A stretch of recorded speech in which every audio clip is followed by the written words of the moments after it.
Hey! Hey there! Today I'm gonna give you the Day 4 summary of the Discord AMA. If you've missed the previous and other AMA summaries, the links are in the description and in the pinned comments down below.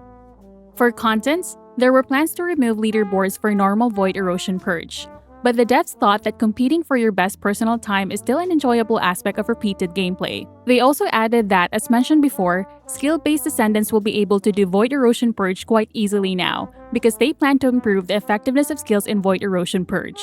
This may mean removing the skill penalties and attribute affinity penalties which is active right now.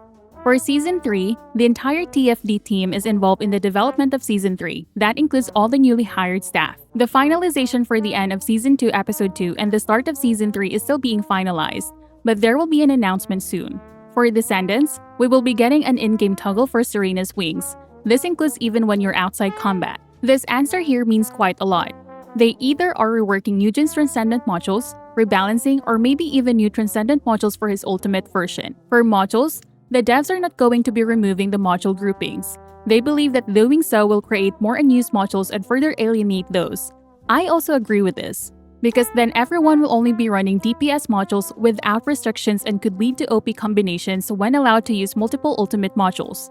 But they will try to reorganize modules into groups appropriately.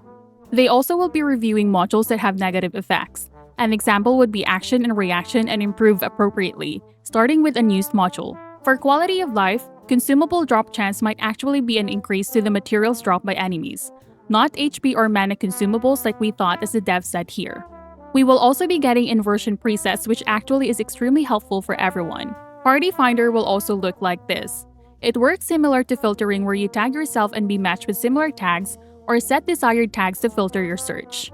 You can also select language and bandwidth to allow search through other regions. Photo mode might also get an improvement. This answer here is from a question where people find it inconvenient on how the mouse rotates along with the screen tilt. This answer here also pertains to a suggestion where we get a memo when a block player joins the match, even with a different name since they still have the same game ID. This also answers a question and suggestion about adding a feature to easily add someone from a match. Adding a voting feature into the game that can be used if a content is difficult might also not be as effective in practice as said here. For customizations, the devs will be changing the login menu and song based on season and event.